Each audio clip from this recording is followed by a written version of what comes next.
Beaucoup d'électeurs de gauche ont déposé un bulletin Xavier Bertrand dans l'urne sans que leurs mains ne tremblent. À l'image de Pierre de Saintignon, tête de liste socialiste, la gauche est en miettes. Exemple, à Creil, la participation était toujours faible au second tour, mais le bastion de gauche a nettement placé Xavier Bertrand en tête. Loïc Benech et Henri Dezonnet.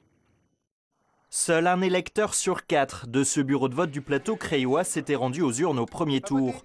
Au second, il ne reste que 2 choix de couleur politique, habituellement minoritaires à Creil. Cette obligation de voter un parti qui n'est pas forcément le mien est assez difficile quand même, mais bon, j'assume entièrement. Ça vaut le coup, vu tout ce qui se passe, donc on a besoin vraiment que les choses changent et que ça bouge positivement.